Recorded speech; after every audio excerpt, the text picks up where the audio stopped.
Assalamualaikum warahmatullahi wabarakatuh. Perkenalkan, kami dari kelompok 3 akan mempresentasikan bab 3 dan 4. Saya Anggi Safrina Putri, NIM 1962156 sebagai pemateri 1. Saya Karisma Febriani, NIM 1962162 sebagai pemateri 2. Saya Alvinda Dewi Cahyana, NIM 1962163 sebagai pemateri 3. Saya Natasha Skarayu Munanisa, NIM 1962165 sebagai pemateri 4. Saya Laili Wahidayati, NIM 1962180 sebagai pemateri 5. Saya Aulia Nur Aziza, NIM 1962188 sebagai pemateri 6. Saya Nadia Salsabila, NIM 1962198 sebagai pemateri 7.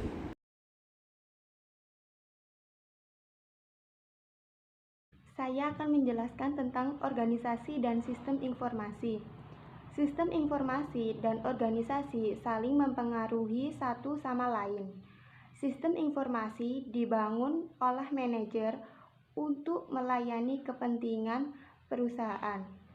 Pada saat bersamaan, organisasi harus waspada sekaligus terbuka terhadap pengaruh dari sistem informasi untuk mendapatkan manfaat dari teknologi baru. Faktor penghubung organisasi dan teknologi informasi yaitu 1. Lingkungan, 2. Budaya, 3. Struktur, 4. Proses bisnis, 5. Politik, dan yang keenam, kepuasan manajemen. Apa yang dimaksud dengan organisasi? Organisasi adalah struktur sosial formal, stabil, yang mengambil sumber daya dari lingkungan dan memprosesnya untuk menciptakan hasil. Ciri-ciri organisasi. Organisasi menyusun spesialisasi dalam sebuah hierarki kewenangan, di mana setiap orang bertanggung jawab kepada seseorang dan kewenangan seseorang dibatasi dalam tindakan spesifik yang diatur dalam prosedur. Organisasi terfokus pada prinsip efisiensi, memaksimalkan output dengan menggunakan input yang terbatas. Rutinitas dan proses bisnis. Seluruh organisasi, termasuk organisasi bisnis, menjadi sangat efisien dari waktu ke waktu karena individu-individu di dalam perusahaan mengembangkan rutinitas untuk memproduksi barang dan jasa. Rutinitas kadang disebut prosedur operasi standar atau SOP. Politik organisasi. Dalam organisasi menempati posisi yang berbeda-beda dengan spesialis, kepentingan, dan perspektif yang berbeda.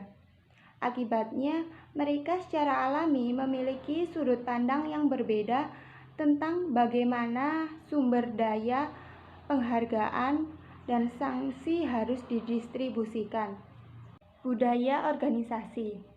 Budaya organisasi meliputi asumsi mengenai produk apa yang akan diproduksi organisasi, bagaimana organisasi harus memproduksinya, di mana, dan untuk siapa. Di saat yang bersamaan, budaya organisasi merupakan perubahan yang kuat, terutama perubahan di bidang teknologi. Lingkungan organisasi.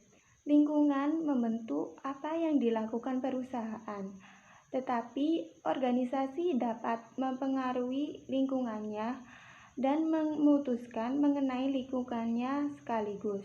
Struktur organisasi. Setiap organisasi memiliki struktur atau bentuk. Jenis sistem informasi yang ditemukan dalam organisasi bisnis dan sifat-sifat masalah yang berhubungan dengan sistem tersebut sering mencerminkan jenis struktur organisasi. Fitur-fitur organisasi lainnya. Organisasi juga melayani kelompok yang berbeda-beda. Beberapa di antaranya bertujuan untuk menguntungkan para anggotanya, ada juga yang menguntungkan klien, pemegang saham, ataupun masyarakat. Di sini saya akan menjelaskan materi kedua, yaitu tentang bagaimana dampak sistem informasi bagi organisasi dan perusahaan bisnis. Yang pertama yaitu dampak ekonomi. Selama 10 tahun terakhir, sistem informasi telah mengubah secara fundamental nilai ekonomi suatu perusahaan serta meningkatkan secara besar peluang dalam mengorganisasikan pekerjaan. Ada dua teori, yaitu teori biaya transaksi dan agensi teori. TI mengurangi biaya agen dan biaya transaksi sekaligus, berharap perusahaan semakin ramping dari waktu ke waktu dengan modal yang diinvestasikan dalam TI. Yang kedua, dampak bagi struktur dan perilaku organisasi. TI meratakan organisasi, maksudnya yaitu sistem informasi dapat mengurangi jumlah tingkatan dalam organisasi dengan memberikan informasi kepada para manajer untuk mengawasi sejumlah besar karyawan dan memberikan wewenang lebih besar untuk mengambil keputusan kepada karyawan tingkat lebih rendah. B. Organisasi pasca industri. Teori post-industrial berdasarkan sejarah ketimbang ekonomi mendukung gagasannya meratakan hierarki.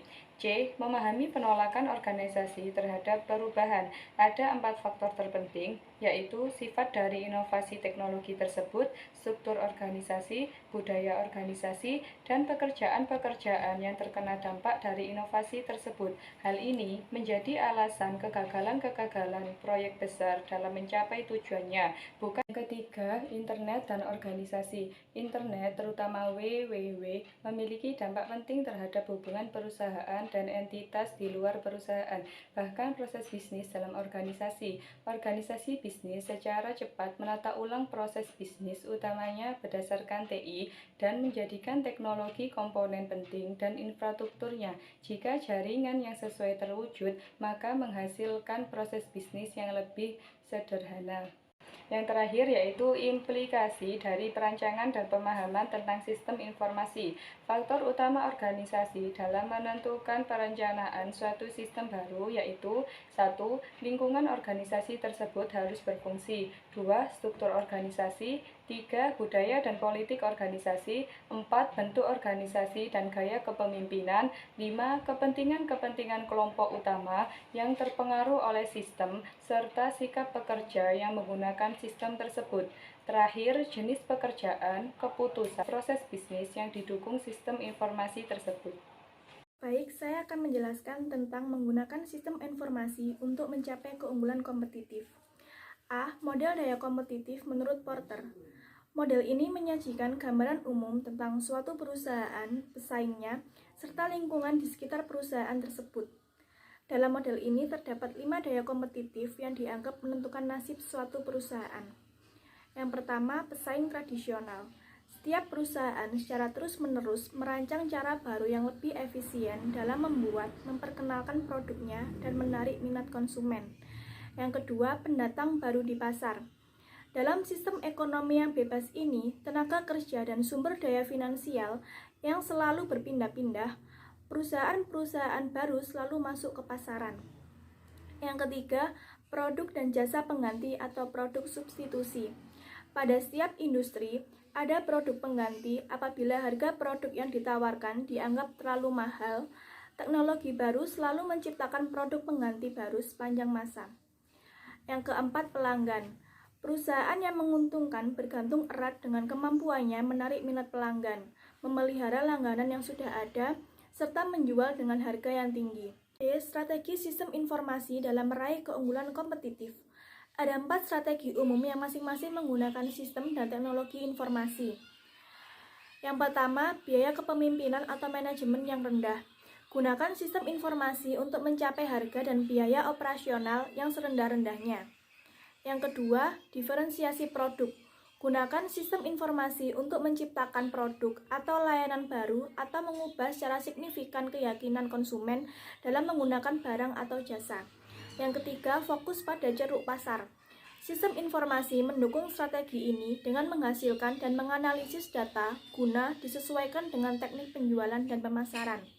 Yang keempat, memperkuat keakraban dengan pelanggan dan pemasok.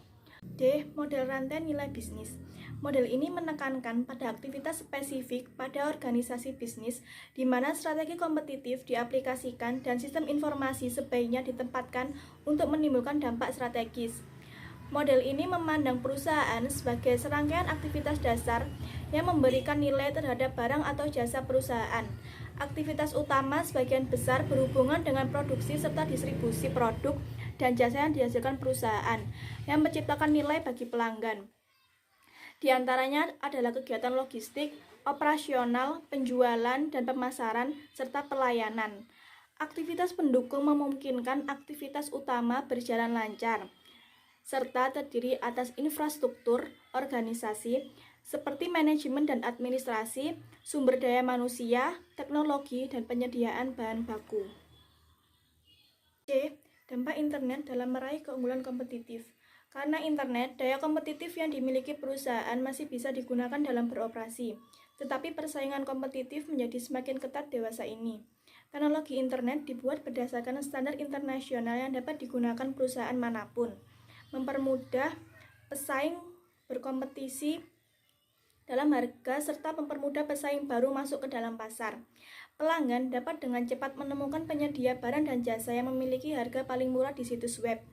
E. Sinergi, kompetensi inti, dan strategi berbasis jaringan.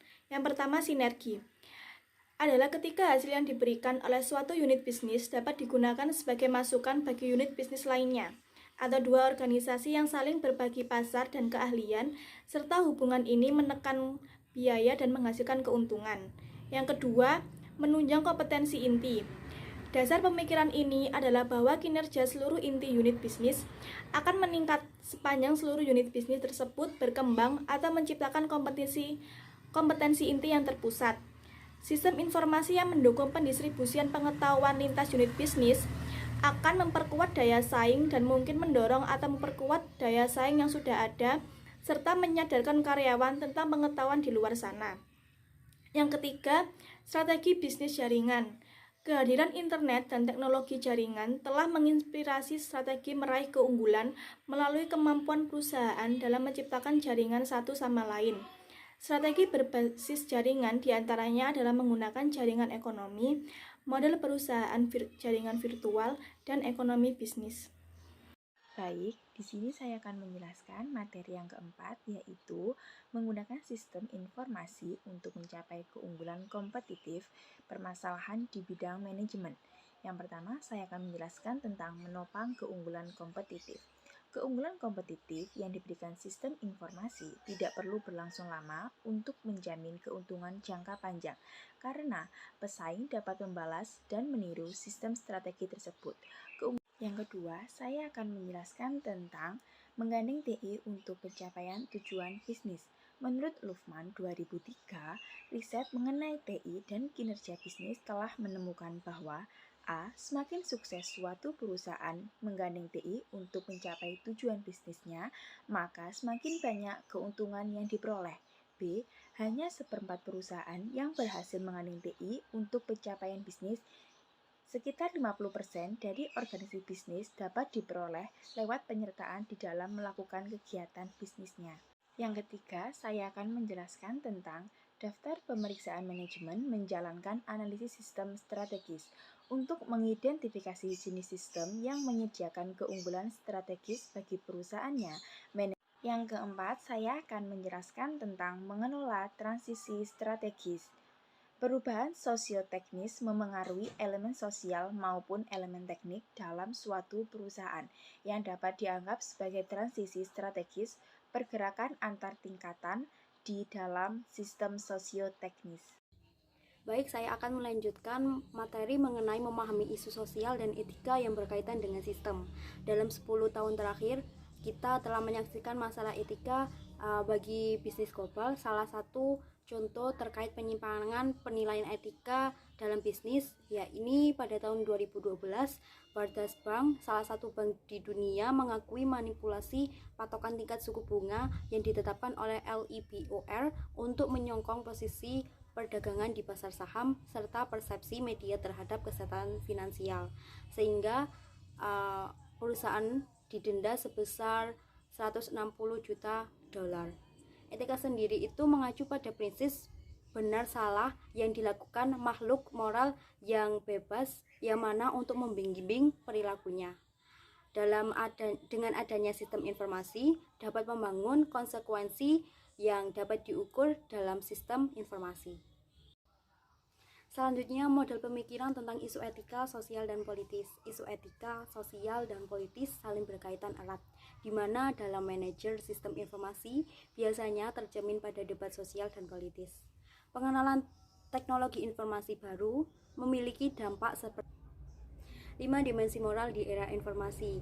Yang pertama, hak dan kewajiban informasi, yang mana apa saja yang dimiliki oleh individu dan organisasi. Yang kedua, hak dan kewajiban terkait kepemilikan, yakni bagaimana hak kekayaan intelektual model lama dapat dilindungi di masyarakat digital.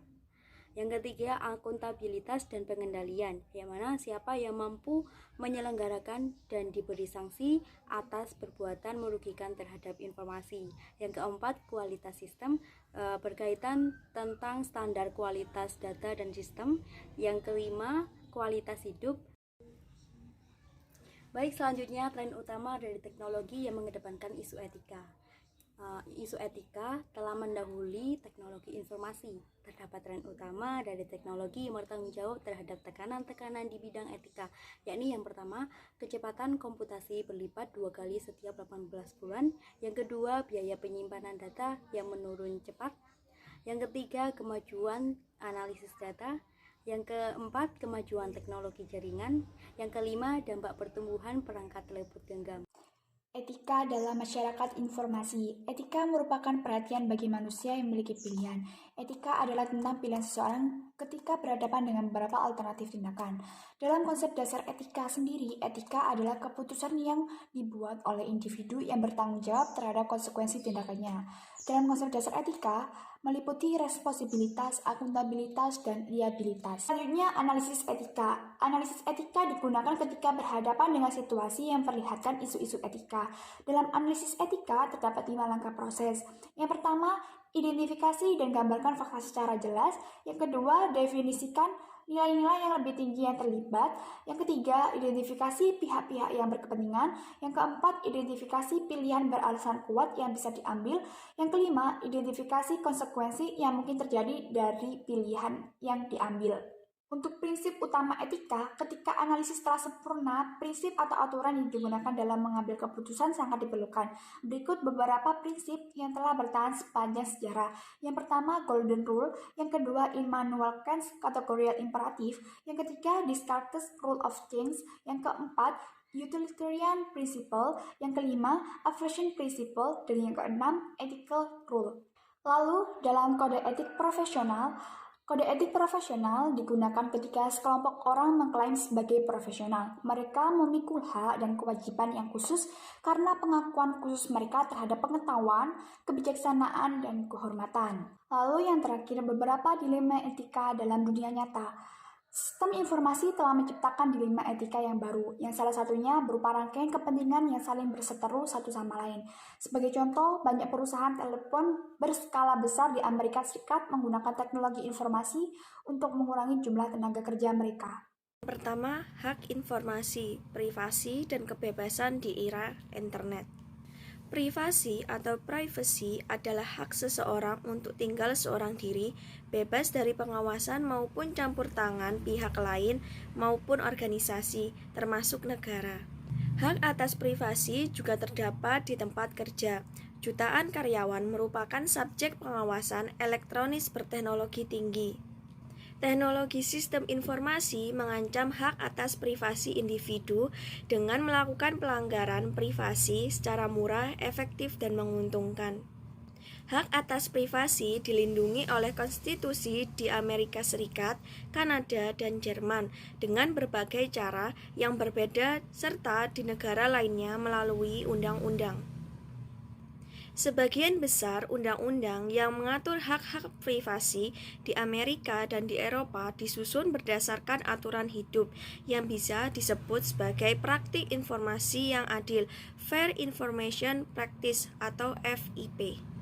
Saya akan menjelaskan mengenai dimensi moral dalam sistem informasi. Adanya prinsip-prinsip praktek pelaksanaan informasi yang wajar dari Komisi Perdagangan Federal. Yang pertama, perhatian atau kesadaran. Yang kedua, pilihan atau persetujuan. Yang ketiga, akses atau partisipasi. Yang keempat, keamanan. Yang kelima, penegakan. FIP yang dikembangkan oleh FTC digunakan sebagai panduan untuk mendorong perubahan dalam pembuatan undang-undang privasi. Kemudian, tantangan internet terhadap privasi. Teknologi internet yang telah menghadirkan tantangan baru bagi perlindungan privasi seseorang. Informasi yang dikirim pada jaringan luas ini akan melewati berbagai macam sistem yang berbeda, yang dapat memantau, menangkap, dan menyimpan setiap pertukaran informasi yang melewatinya.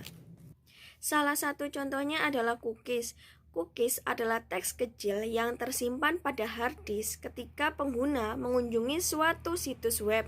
Cookies mengidentifikasi perangkat lunak yang digunakan oleh pengunjung dalam melakukan browsing internet dan memantau kunjungan pada situs web. Kemudian ada solusi teknis sebagai pelengkap undang-undang. Ada beberapa teknologi yang dapat melindungi privasi pengguna selama berinteraksi menggunakan situs web. Kebanyakan perangkat tertentu digunakan selama pengguna berinteraksi menggunakan situs web. Kebanyakan ini berkaitan tentang mengenkripsi surel, berselancar di dalam dunia maya secara anonim, atau mengaburkan identitas. Kemudian yang kedua berkaitan tentang hak kekayaan, yaitu kekayaan intelektual. Kekayaan intelektual atau intellectual property dianggap sebagai harta tak berwujud yang diciptakan oleh seseorang ataupun organisasi. Teknologi informasi yang telah mempersulit perlindungan terhadap kekayaan intelektual dikarenakan informasi yang terkomputerisasi dapat dengan mudah disalin atau disebarluaskan lewat jaringan. Kekayaan intelektual adalah subjek atau pokok permasalahan bagi berbagai macam jenis perlindungan di bawah naungan 3 tradisi resmi berikut, yaitu rahasia dagang, hak cipta, dan hak paten. Yaitu rahasia dagang adalah setiap produk hasil karya intelektual, sebuah formula, perangkat, pola, atau kompilasi data yang digunakan untuk tujuan bisnis dapat digolongkan sebagai rahasia dagang atau trade secret, dan bukanlah informasi yang dapat diakses secara umum. Perlindungan terhadap rahasia dagang bervariasi antar satu negara dengan negara lain. Yang kedua, hak cipta atau copyright adalah hak yang dijamin oleh undang-undang untuk melindungi pencipta karya intelektual dari tindakan duplikasi yang dilakukan pihak lain dengan tujuan apapun sepanjang hidup pencipta karya tersebut ditambah 70 tahun sesudah kematiannya. Kemudian, hak paten mengizinkan pemiliknya melakukan monopoli eksklusif terhadap ide di balik penemuan yang diperolehnya selama 20 tahun.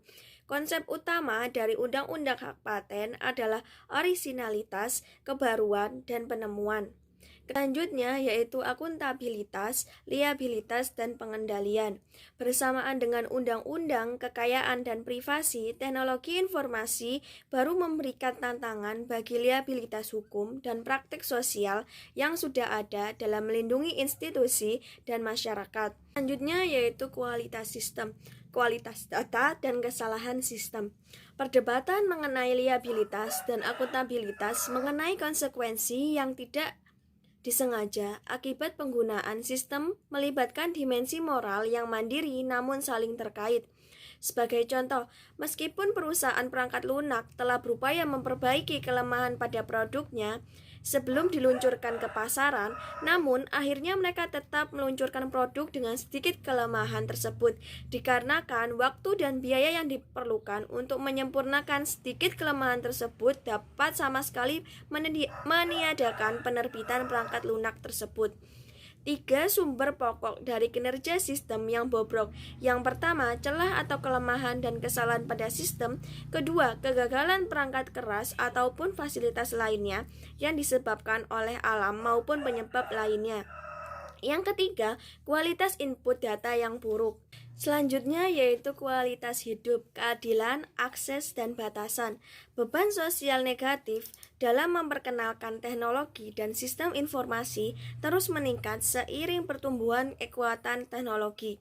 Banyak dari konsekuensi negatif di bidang sosial ini datang bukan dari pelanggaran terhadap hak individu maupun pelanggaran kekayaan saja. Namun, konsekuensi negatif ini dapat sangat merugikan individu atau masyarakat dan institusi politik sekalipun. Sekian dari presentasi kelompok 3. Apabila ada